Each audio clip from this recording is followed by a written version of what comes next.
Good morning, folks. This is Kerry with 401k Dexter's here.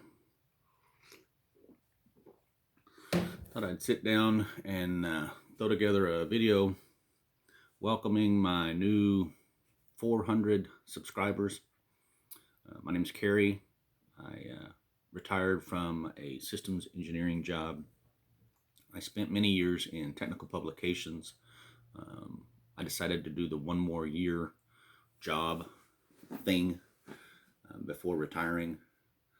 I had actually turned in my retirement notice at my employer about 6 months before I wanted to retire in 2022.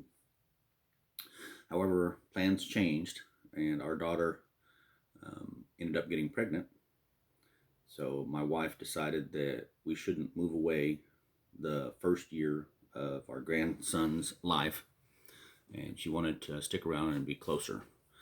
Now, we had bought about 12 acres 90 minutes away, so it wasn't too far, but still, you never know. Postpartum depression could set in. We feared the call in the middle of the night that said, he's crying, Trey's working, and I don't want to pick him up. So we had a long heart to heart discussion and decided to stick around one more year. I had already hired in my replacement, trained him up for 4 or 5 months, told everybody under the sun that I was retiring. So I stayed with the same company. I just looked on the internal jobs postings and found a comparable position, applied for it, interviewed for it, and got offered the job. Luckily, it was like a 15% raise, so I did benefit from that last one more year. I think Joe Kuhn is real popular on here for saying that it always makes sense financially to stick around one more year. Josh Scanlon is also another one that says, it makes sense, but be careful not to stick around too long, not to um, work one more year for the Social Security benefits, for instance. If you've already worked your 40 years of credit, is working that one more year going to get you more money for Social Security? It will get you some, but not really a lot. Also, the company that I worked for, L3 Harris Corporation, offered a pension the year that I transferred down from a Colorado branch down here to the Texas branch. I came in the last year that the pension was open to employees. Because I transferred down with years of service, those added to my pension calculation. I guess it was here about 8 or so years ago when L3 Communications merged with Harris Corporation that they cut off any additional funding for the pension. So there were benefits to the pension for working through 60 years of age, but at 57 and a half, I had had enough of the corporate culture. Um, we had about 2.5 years of work from home after COVID hit.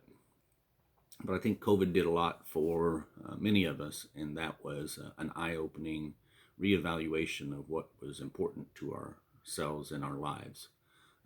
As you can see right behind me here in the office, we started a pantry, additional pantry. We've got a pantry in the kitchen, of course, but when we went to the grocery stores in 2020 and saw empty shelves, it was something that we'd never experienced before. So we started stockpiling things here, just some necessities, some staples. Of course, you see wine back there and Mrs. Butterworth.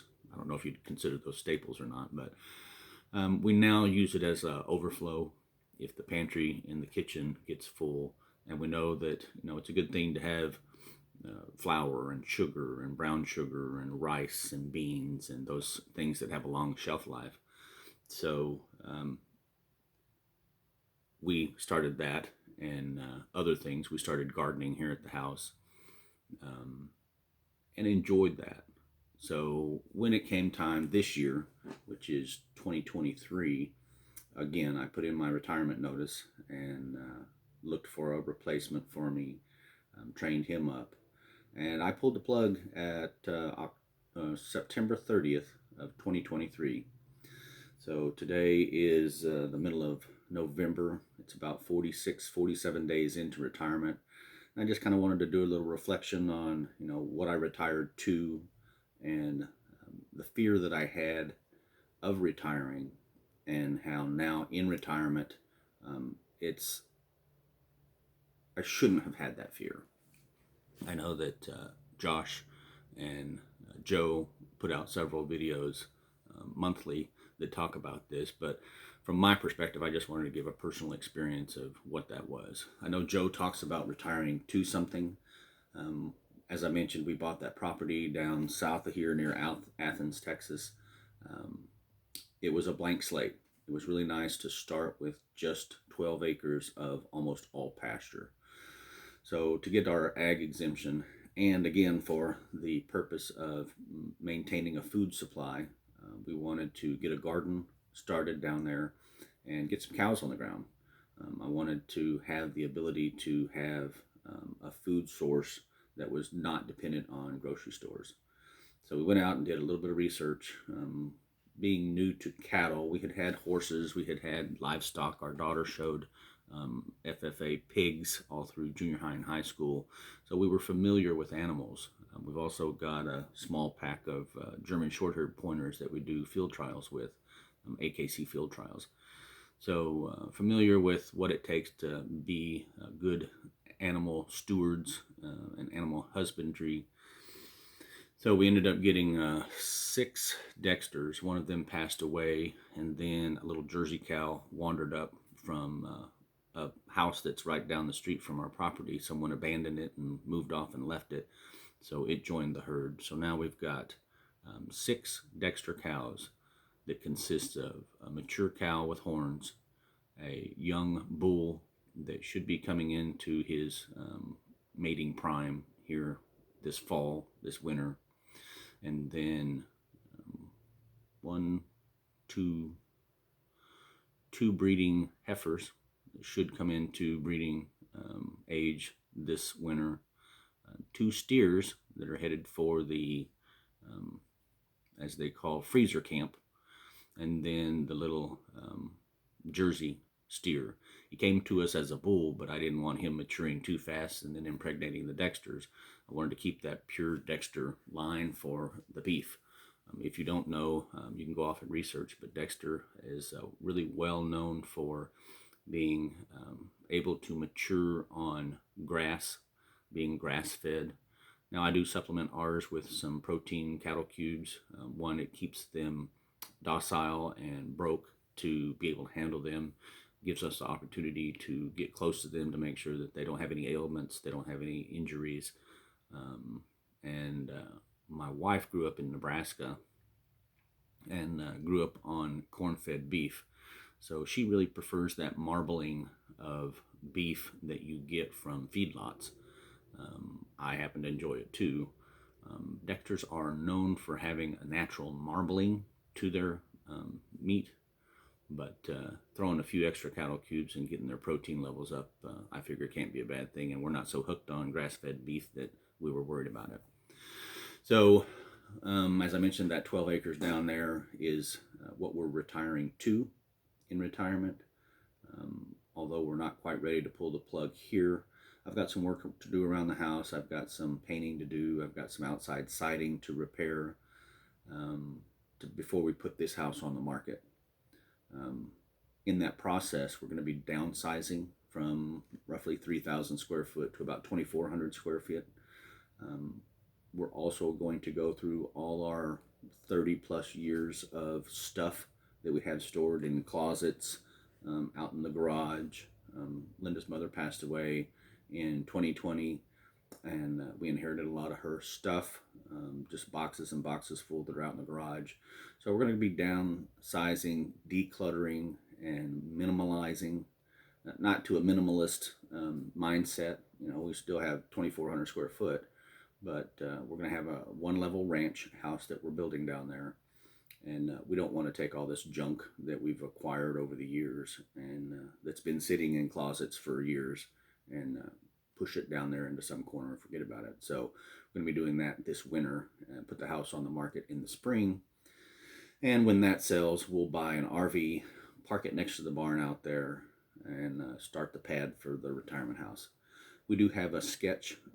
It's kind of a PowerPoint, real not cheesy, but real rough sketch of the floor plan. It's based off of another floor plan that I found that we went in and kind of tweaked and moved walls and added a bathroom and combined 2 bedrooms. So looking forward to that design aspect. We've built 1, 2, 3 homes before in our lifespan, so this will be the 4th and final retirement home that we build. I'm really looking forward to that. Other than the homestead, taking care of the cows, gardening, those types of things, the physical aspect of relocation. Other interests of mine are I've got an English degree, undergrad in English, and a master's degree in technical communication. I enjoy reading a tremendous a lot. I like westerns and historical fiction, so that's kind of my genre that I like to stay in. I also enjoy writing. As I mentioned before, I spent years and years as a technical writer and a technical writing manager, so it's kind of in my blood and what I've enjoyed doing throughout my career. But the transition to writing a historical fiction novel sounds fun. My mother retired and started writing. She started writing small articles to be submitted to magazines. So she tried and tried and tried, finally got accepted. And then that was the waterfall effect, that she kept writing more and more short stories, and then finally wrote a novel and got it published. And she really enjoyed that. So I think I might follow in her footsteps of sitting down and writing. I've got one story that's probably 3/4 complete. I like the storyline, I like the characters, and it's a first, so it's kind of a baby, if you will. I would like to polish that off, finish it off, and then I've got in mind several other storylines that I'd like to create and develop. So that'll be something that I will enjoy once we get relocated and settled in the new house. One thing I wanted to talk about was the fear of retiring. I know it almost suffocates you pre-retirement, constantly worrying about, are the numbers right? What are we going to do? The what ifs come along. What if the market tanks? What if it doesn't, provide a particular rate of return? What if another black swan event happens like COVID? And those things, are valid to a certain extent, but I think people worry about it a little too much. Since I've retired, I've really not thought about work, which was surprising to me because work was such a big part of my life. Um, I haven't heard from any of my coworkers in the last 45 days. No one's called. I take that back. I did get one call when Linda and I were traveling down to the property to work on it one day. And it was an engineer that was looking for a particular website that had specific information. He at first asked, well, are you still working? Are you retired? And I said, well, I retired, 30 days ago. Oh, I'm sorry. Never mind. Then don't worry about it. And I said, well, here, call this guy. He'll be able to tell you, because I'm sure it's on his favorites at work on his computer.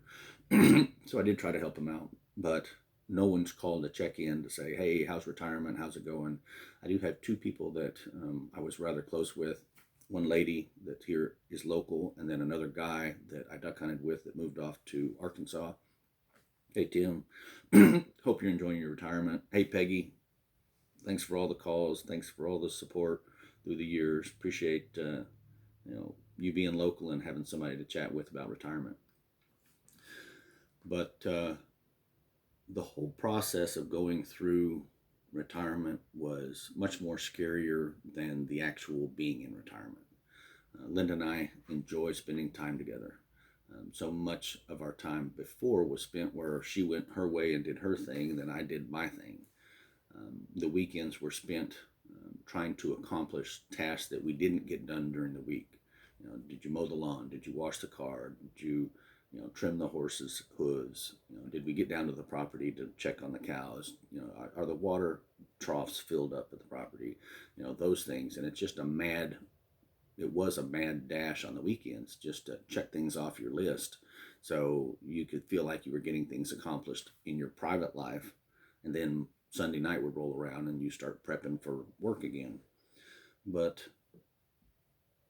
I guess I'm surprised that retirement feels so relaxed and natural and stress free. That's one thing that I can't emphasize enough, is that the work of stress is real. Um, I used to go work out at the gym to get rid of some of that stress. While we have worked out a little bit, and we have started walking around the neighborhood for exercise, the property takes up a lot of our manual labor and physical exertion. So I don't have that desire or that need to burn off stress. So just wanted to let you guys know, where we're at in retirement, 45, 47 days in.